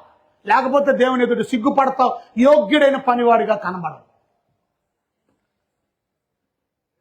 కొంతమంది ఇలా తప్పు చెప్పి ఒకటెంబడి ఒకటి ఒప్పుకో అంటే వాళ్ళ పాపం గుళ్ళోకి వెళ్ళి ఒక ఆయన అంటున్నాడు, నేనండి ఆ గుళ్ళోకి వెళ్ళానండి, వాళ్ళంతా ఒకటెంబడి ఒకటి ఒప్పుకోమన్నారండి, అప్పుడు నేను ఒక డేర కట్టారండి ఆ గుళ్ళో, వాళ్ళు వెళ్ళి నేను ఒకటెంబడి ఒకటి ఒప్పుకున్నాను, అన్ని ఒప్పుకున్నాను, ఉపవాసంతో ఉన్నానండి, ఉపవాసం ఏం పెట్టలేదు. అక్కడ కొండ ఎట్టారు, కొండలో నీళ్ళు ఇట్టారండి, ఆ నీళ్ళు తాగడమే నేను. కానీ నాకు నిజంగానండి నా పాపం అంతా ఒక నల్ల పిల్లి పోయినట్టు అలా పోయిందండి. తర్వాత తెల్ల పావురం లోపలికి వచ్చేసిందండి. పోన్లే ఆ పావురాన్ని నేను ఉంచుకో అన్నా. 6 నెలలు భక్తి చేశాడు. తర్వాత మళ్ళా ఇప్పుడు మందుబాబు అయిపోయాడు. పూర్తిగా దేవుణ్ణే వదిలేసి లోకంలో కలిసిపోయాడు. నిజమైన మార్పు కాదు. సత్యం చెప్పకపోతే ఇదే సమస్య. సత్యంలో నిలబడరు ప్రజలు, వాక్యంలో నిలబడరు ప్రజలు. అందుకే నువ్వు వాక్యం సత్యం చెప్పాలి. ఇవాళ మీకు వాక్యం చెప్పడానికి వచ్చిన మనం దేవుని మాటలు విన్న మీరు ప్రభు అయిన యేసునందు విశ్వసిస్తారా? ప్రభునందు విశ్వసిస్తే చాలు, విశ్వాసం ఉంచి నీ పాపాన్ని ఒప్పుకుంటే చాలు, నువ్వు రక్షించబడతావు. దేవుని మాటగా నమ్మితే. ఆమె నమ్మింది గనుకనే ఆమె చూసింది దేవుని అద్భుతాన్ని. ఇవాళ నువ్వు నమ్మితే చూసారా, ఆమె గర్భవతి అవ్వడం బట్టి అర్థమైంది దేవుడు చెప్పినట్టే నాకు జరిగింది. నోవాహు నమ్మాడు కనుక ఓడ కట్టడం ప్రారంభించాడు. ఇప్పుడు ఓడ కట్టి ఆ ఓడలోకి వెళ్ళిన తర్వాత 7 రోజుల తర్వాత వర్షం పడిన తర్వాత ఇప్పుడు సముద్రం లాగా ఆ ఓడ తేలడం చూశాడు, ఆ ఓడ నడవడం చూశాడు. అప్పుడు అర్థమైంది, నేను నిజంగా ఈ ఓడ కట్టుకోకపోతే ఏమైపోయేవాడిని. నమ్మాను కాబట్టి, దేవుడి మాట విన్నాను కాబట్టి ఇవాళ నేను నా కుటుంబం బ్రతికాము. ఇవాళ అమ్మ అయ్యా, మీరు నీ కుటుంబం బ్రతకాలంటే ఆ రక్షణ అనే వాడలోకి రండి. ఆ వాడ ఎవరో కాదు, యేసు ప్రభు. ఆ వాడలో ఉన్నవారు సురక్షితంగా ఉంటారు, వాడ బయట ఉన్నవారు సురక్షితంగా ఉండరు. అందుకనే ప్రభు చెప్తాడు రోమిలికి రాసిన పత్రిక దేవుని వాక్యంలో 8:1 క్రీస్తు యేసు నందు ఉన్నవారికి ఏ శిక్షా విధి లేదు. మీరు సురక్షితంగా ఉన్నారు, మీరు క్షేమంగా ఉన్నారు. దెబ్బలు ఎవరికి తగులుతున్నాయి? వాడకు తగులుతున్నాయి. అనేకమైన చెట్టులు, దొంగలు, బిల్డింగ్లు అన్ని పడిపోతే ఇప్పుడు వాడ వెళ్తుంటే దేనికి తగులుతున్నాయి? అన్ని వాడకి. వాడ చీలిగిపోయినట్టు, వాడ పగిలిపోయినట్టు వాడకి దెబ్బలు తగులుతున్నాయి. వాడలో ఉన్నవాడు మాత్రం ఎలాగున్నాడు? ఇవాళ ప్రభు నీ కొరకు దెబ్బలు తిన్నాడు. ప్రభు నీ కొరకు బాధను అనుభవించాడు, నీ కొరకు నరకయాతను అనుభవించాడు. నువ్వు సురక్షితంగా క్షేమంగా ఉండడానికి. అర్థమైతే గట్టిగా చెప్పట్లేదు దేవుడు మాయించాడు. అంత మంచి యేసయ్య మన యేసయ్య. నీ కొరకు శ్రమను అనుభవించి నువ్వు సురక్షితంగా ఉండడానికి రా నాలోకి. ప్రభు అయిన యేసులో ఉన్నవారు సురక్షితంగా క్షేమంగా ఉంటారు. ఈరోజు ప్రభునందు ప్రియమైన దేవుని బిడ్డలారా, నాకు టైం లేదు, నేను ముగించేస్తున్నాను. కానీ ఒక మాత్రం నిజం, క్రిస్మస్ మొత్తం స్టోరీ అంతట్లో ప్రతి ఒక్క క్యారెక్టర్ కూడా విశ్వాసాన్ని చూపించారు. మరియా విశ్వాసాన్ని చూపించింది. గనుక దేవుని దాసురాల్ని, ఇదిగో నువ్వు దేవుని సముఖము నుంచి వచ్చిన దూతవి, నువ్వు దేవుని మాట చెబుతున్నావని నేను నమ్ముతున్నాను, నేను విశ్వసిస్తున్నాను. ఎంతమంది నేను దేవుని సముఖము నుంచి వచ్చిన ఒక దూతనని మీరు నమ్ముతున్నారు? దైవజనుణ్ణి దేవుడు ఏమని పోల్చాడో తెలుసా? దూత. I'm Angel of God. మీరు బైబిల్ గ్రంథంలో మొత్తం ప్రకటన గ్రంథం అంతా చూడండి. ప్రకటన గ్రంథంలో 2వ అధ్యాయం నుంచి మొదలు పెడితే 7 సంఘాలకి కూడా, మొదటి సంఘానికి ఎఫెసీ సంఘములో ఉన్న దూతకి రాయను, స్మరణ సంఘంలో ఉన్న దూతలు ఉంటారు అటు సంఘంలో. మరి ఎవరో దూత? సంఘ పాదిరి గారిని దూత అన్నారు. ఎందుకంటే దూత పరలోకం నుండి భూలోకానికి వర్తమానాన్ని అందించేవాడు. ఇవాళ నేను దేవుని సందేశాన్ని మీకు తీసుకొచ్చా, మీరు వినడానికి తీసుకొచ్చా, మీరు నమ్మాలని తీసుకొని వచ్చా. దేవుని సందేశాన్ని అందుకే అడ్డుపరచకూడదు. దేవుని సందేశాన్ని ఎవడో ఆపడానికి వీలు లేదు.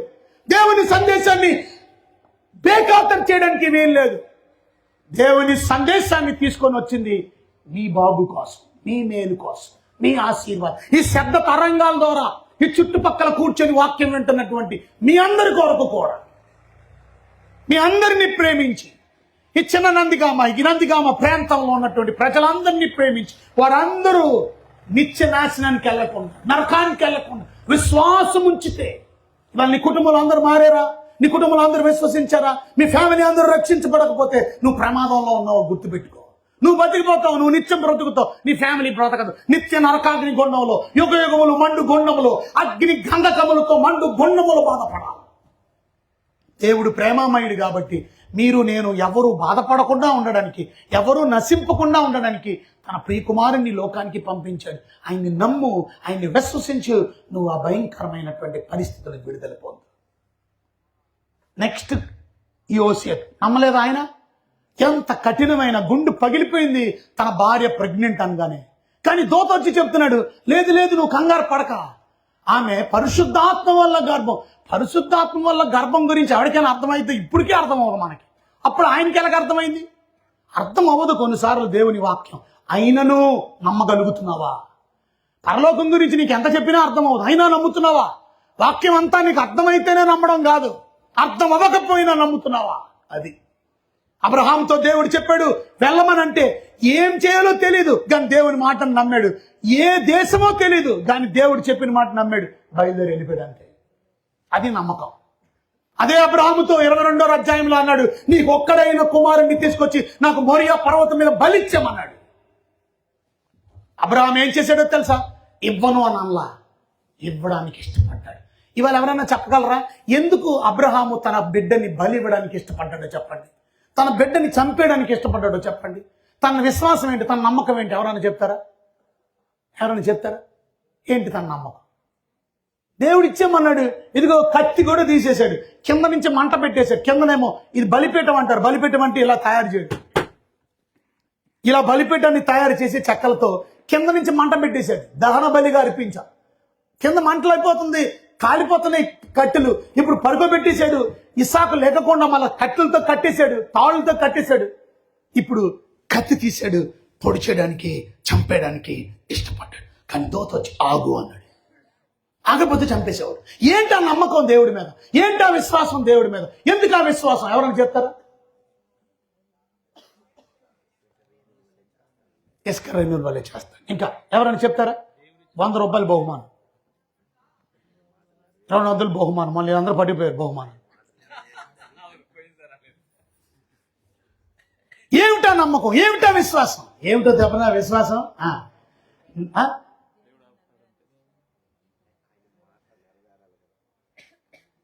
ఏంటో తెలుసా విశ్వాసం? మీరు ఎవరు చెప్పలేదు, చెప్తే ఇచ్చేవాడిని కానీ. ఏంటో తెలుసా విశ్వాసం? 100 రూపాయలు కాదు, 1000 రూపాయలు కట్టినా మీరు చెప్పట్లేదు. సింపుల్. నా బిడ్డ నేను చంపేస్తున్నాను, కానీ నా దేవుడి మీద నాకు నమ్మకం. చచ్చిపోయిన నా బిడ్డని నా దేవుడు తిరిగి లేపుతాడు, ఆయన లేపి ఆయన బ్రతికిస్తాడు. అది ఆయన నమ్మకం. కొట్టని గట్టిగా చెప్పట్లా. అది అబ్రహాముకున్న నమ్మకం. అది నా బిడ్డ చచ్చిపోయినా తిరిగి లేపేస్తాడు దేవుడు. అది ఇలా ఎంతమంది నమ్ముతున్నారు? క్రైస్తవులు అంటున్నాం, కానీ చచ్చిపోయిన యేసు ప్రభువుని నమ్ముకున్న వాళ్ళు తిరిగి లెగిస్తారని నమ్ముతున్నావా?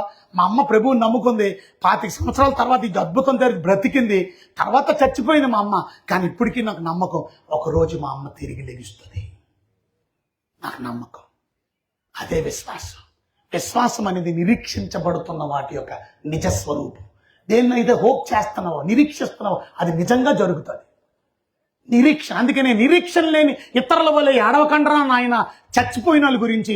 ఎందుకంటే యేసు తిరిగి లేచిన ప్రకారం యేసుని నమ్ముకున్న వాళ్ళు కూడా తిరిగి లెగిస్తారు. అర్థమవుతుందా మీకు? రెండో క్యారెక్టర్ అయిన యోసేపు కూడా దేవుణ్ణి నమ్మాడు. కనుకనే ఎంత కష్టమైన బాధ అయినా దేవుని మాటను విశ్వసించాడు. ఇక మూడో క్యారెక్టర్ షెపర్డ్స్, అనగా గొర్రెల కాపర్లు. వాళ్ళు నమ్మారా లేదా? క్రిస్మస్లో అందరూ నమ్మారు. ఈ సంగతి ఏంటి మరి? వాళ్ళు నమ్మకపోతే దూత చెప్పాడంట, ప్రజలందరికీ కలుగుబో మహా సంతోషకరమైన సువర్తమానం నేను మీకు తెలియజేస్తున్నాను. దావీదు పట్టణమందు నేడు రక్షకుడు మీ కొరకు పుట్టాడు, దానికి ఇదే మీకు ఆనవాలు అన్ని చెప్పడంతో వాళ్ళు ఏం చేశారో తెలుసా? ఆ గొర్రెలను అక్కడే విడిచిపెట్టి చూడడానికి వెళ్ళారు. అది నమ్మకం. గొర్రెల కాపర్లు నమ్మారు. ఇక క్యారెక్టర్లో మిగిలిపోయింది ఎవరు? జ్ఞానులు. వాళ్ళు కూడా నమ్మారు. దూత చెప్పాడు, ఇదిగో మీరు హేరోదు దగ్గరికి వెళ్తారేమో, వెళ్ళకండి. హేరోదు కపటముతో మిమ్మల్ని మళ్ళా రమ్మని అన్నాడు కనుక మీరు వేరే మార్గంలో నుంచి తిరిగి ఇంటికి వెళ్ళిపోండి. ఆ జ్ఞానులు దూత చెప్పిన మాట వారు విన్నారు. దూత మరియకు చెప్పింది, దూత యోసేపుకి చెప్పింది, దూత గొర్రెల కాపర్లకు చెప్పింది, దూత జ్ఞానం, వీళ్ళందరూ లోబడ్డారు, విధేయత చూపించారు, నమ్మారు కనుక ఇవాళ నేను అంటాను, నేను చెప్పే మాటలు మీరు నమ్ముతున్నారా? మరి మీరు విశ్వసిస్తే నోటితో ప్రభు దేవుడని ఒప్పుకోండి. ఆయన నా కొరకు చనిపోయాడు, ఆయన రక్తం ద్వారా నా పాపాలు కడగబడతాయని నమ్మండి. నమ్మి నోటితో ఒప్పుకొని హృదయంలో విశ్వసించాలి. అదే పని మీ కుటుంబస్తులతో చేయించండి. వారి నాశనానికి వెళ్ళరు, నిత్య జీవాన్ని పొందుకుంటారు. అలాగే అసాధ్యమైన మీ జీవితంలో దేవుడు సాధ్యం చేయగలడు. మీరందరూ ప్రార్థన చేసుకుంటున్నారు. ఆ ప్రార్థనతో ఏం చేయండి? విశ్వాసాన్ని కలపండి. విశ్వాసంతో ప్రార్థన చేయండి. మీ జీవితంలో తప్పక మీరు ఏదైనా పొందుకుంటారు. ఏదైనా దేవుడు మీ జీవితంలో సాధ్యం చేస్తారు. నమ్మిన వాళ్ళు గట్టిగా చప్పట్లు కొట్టండి. లేచి నిలబడదాం, చిన్న ప్రార్థన చేసుకుందాం, మన జీవితాన్ని ప్రభు దగ్గర చక్కపరుచుకుందాం.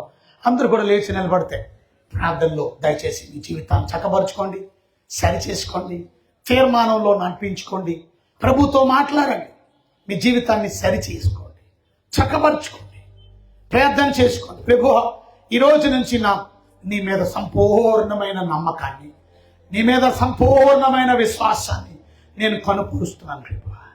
ఆ విశ్వాసం నీ మీద ఉంది. నేను ప్రభువా, విశ్వాసించకపోతే నాశనంలోకి వెళ్ళిపోతాం, విశ్వాసించకపోతే మేము నరకానికి వెళ్ళిపోతాం, విశ్వసించకపోతే మా జీవితంలో స్వస్థత లేదు. నాయన, ఈ రోజు నుంచి మిమ్మల్ని నమ్ముతాం. ప్రార్థన చేసుకోండి, తీర్మానంలో నడిపించండి. మన మధ్యలో ఉన్న పాస్టర్ రతన్ రాజు గారు మనల్ని తీర్మానంలో నడిపిస్తారు. దాని తర్వాత పాస్టర్ స్టీవెన్ పాల్ గారు మనల్ని ప్రార్థనలో నడిపిస్తారు.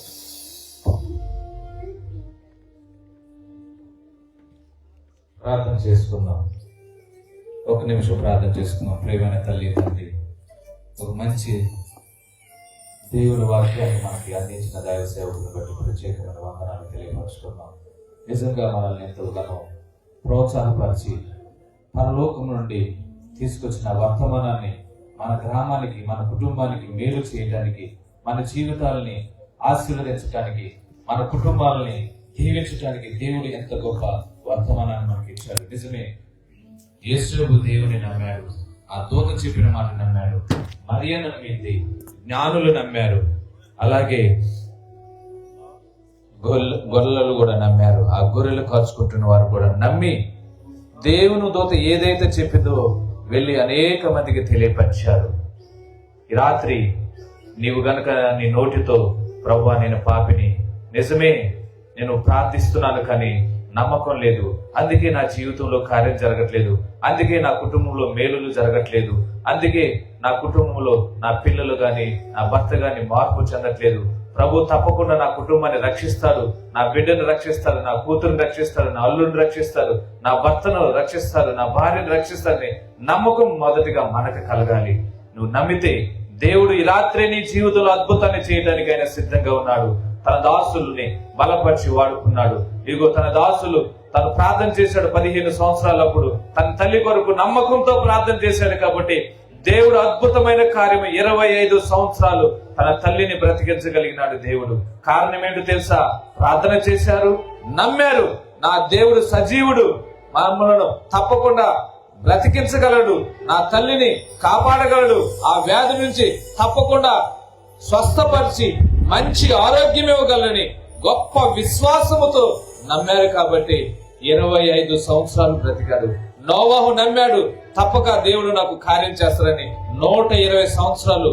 దాని తర్వాత 7 రోజుల తర్వాత వర్షం వచ్చింది. అదే కనుక ఆ నోవాహు నమ్మకపోతే ఆ ఓడలో వెళ్ళేవాడు కాదు, ఆ జల ప్రళయంలో నశించిపోయాడు. ఈ రాత్రి మన పరిస్థితి ఏంటి? నువ్వు నేను దేవుని నమ్ముకోకుండా ఇంకా ఎంతకాలం అలాగే ఉండిపోతావు? ఎందుకు అలాగే జీవిస్తావు? ఈ రాత్రి దేవుని యొక్క వర్తమానాన్ని తన దాసుని ద్వారా ఈ రాత్రి ఈ ప్రాంతంలో మనకి వినిపించారు కాబట్టి ఒక్క నిమిషం మీరందరూ ప్రార్థన చేసుకోండి. పరిశుద్ధుడు అయిన తండ్రి, ప్రేమ కలిగిన ప్రభువా, నిజమే ప్రభువా, నాయన మమ్మల్ని ఎంతగానో ఈ రాత్రి బలపరిచావు. నిజమే మేము ప్రార్థన చేస్తున్నాం కానీ ఇది జరిగిద్దా అనే అవిశ్వాసంతో ఉంటున్నాం. విశ్వాసం లేదు నాయన మా జీవితంలో, నమ్మకం లేదు. ఇది దేవుడు చెప్పిన మాట కదా, ఇది దేవుడు సేవకులు చెబుతున్నారు కదా, వాక్యం నాతో దేవుడు మాట్లాడుతున్నాడు కదా అని నమ్మకం లేదు. నా భర్త ఇంతే, ఇక మారడని అవిశ్వాసంతో ఉంటున్నారు. కానీ నా భర్తను తప్పకుండా దేవుడు రక్షించగలడు, నా కుటుంబాన్ని దేవుడు రక్షించగలడు, నా పరిస్థితులన్నిటినీ దేవుడు తప్పకుండా మార్చగలిగిన సమర్థుడని నువ్వు నమ్మలేకపోతున్నావు ప్రభువా. ఈ రాత్రి నువ్వు మాతో మాట్లాడు. నీవు నమ్మితే తప్పకుండా నీ కార్యం చేస్తానని చెప్పావు కదా. అబ్రహాము జీవితంలో కార్యం చేశావు. అబ్రహాముని దేవుడు చెప్పాడు ప్రభువా, నీవు చెప్పావు నీ కుమారుణ్ణి నాకు బలిగా ఇచ్చేయమన్నాడు. నమ్మకంతో వెళ్ళాడు. ఎంత విశ్వాసం! నిజమే ప్రభువా, నా కుమారుడు చనిపోయినను తిరిగి లేపగలిగే సమర్థుడు నా దేవుడని విశ్వాసంతో నమ్మాడు. కాబట్టి నాయన గొప్ప కార్యం చూడగలిగాడు. నోవాహు చూడగలిగాడు ప్రభువా, మరియ చూడగలిగింది, యేసేపు చూడగలిగారు, గొల్లెలు చూడగలిగారు, జ్ఞానులు చూడగలిగారు. ఈ రాత్రి మేము కూడా నమ్ముతున్నాం ప్రభువా, నీవు మా జీవితంలో గొప్ప కార్యాలు జరిగిస్తావని. నాయనా మీరు మాకు సహాయం చేయండి. నాయన నీ మాటలు మా హృదయంలో ఫలింపచేయండి. ఈ ప్రాంగణంలో ఉన్న ప్రతి ఒక్కరిని మీరు దర్శించండి ప్రభువా. ప్రతి ఒక్కరితో నీవు మాట్లాడమని ప్రార్థన చేస్తున్నాం నాయన. మేము ప్రార్థన చేస్తున్నాం, మందిరానికి వస్తున్నాం, వాక్యం వింటున్నాం, ఎంతో కాలం నుంచి వింటున్నాం. కానీ మాలో నమ్మకం లేదు నాయన. నమ్మలేకపోవటం వల్లే మా జీవితంలో గొప్ప కార్యాలు చూడలేకపోతున్నాం ప్రభువా. నమ్మలేకపోవటం వల్లే మా జీవితంలో అద్భుతాలు చూడలేకపోతున్నాం నాయన.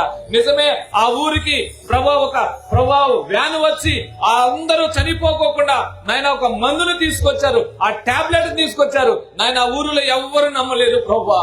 ఆ చిన్నది ఆ పెద్ద ఆయన తాతగారు మాత్రమే నమ్మారయ్యా. వారు మాత్రమే బ్రతికారు నాయన. ఈ రోజు నాయన ప్రభువా, పరలోకం నుండి ఈ లోకాన్ని మీరు మా కొరకు వచ్చి నాయన మమ్మల్ని మా పాపాల నుంచి విడిపించడానికి వచ్చారని నాయన మేము నమ్మలేకుండా ఈ రోజు ఎంత మంది నశించిపోతున్నారు ప్రభువా. నాయన ఇక్కడ ఉన్న ప్రతి ఒక్కరు ప్రభువా నీ యందు విశ్వాసం ఉంచి నాయన నీ మాటను మేము నమ్మి విశ్వాసముతో మా జీవితంలో గొప్ప కార్యాలు చూడగలిగినట్లుగా చేయండి. నీ దాసు గారిని బట్టి కూడా మీకు వందనాలు. నీ దాసు గారిని కూడా మీరు బలపరిచి మంచి ఆరోగ్యం దయచేసి ఇంకా బలమైన పరిచర్యను జరిగించడానికి నీ కృపలో జ్ఞాపకం చేసుకోమని ఈ రాత్రి విత్తబడిన వాక్యం ప్రతి ఒక్కరి హృదయంలో ఫలించున్నట్లుగా నీవే గొప్ప కార్యాలు జరిగించమని యేసయ్య నామములో అడిగి వేడుకుంటున్నాము తండ్రి, ఆమేన్.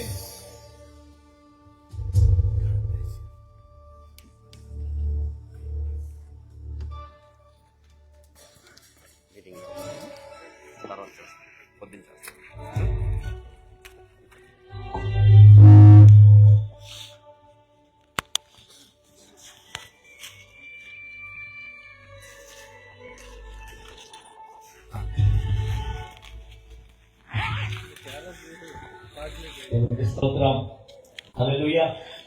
ఈ సమయంలో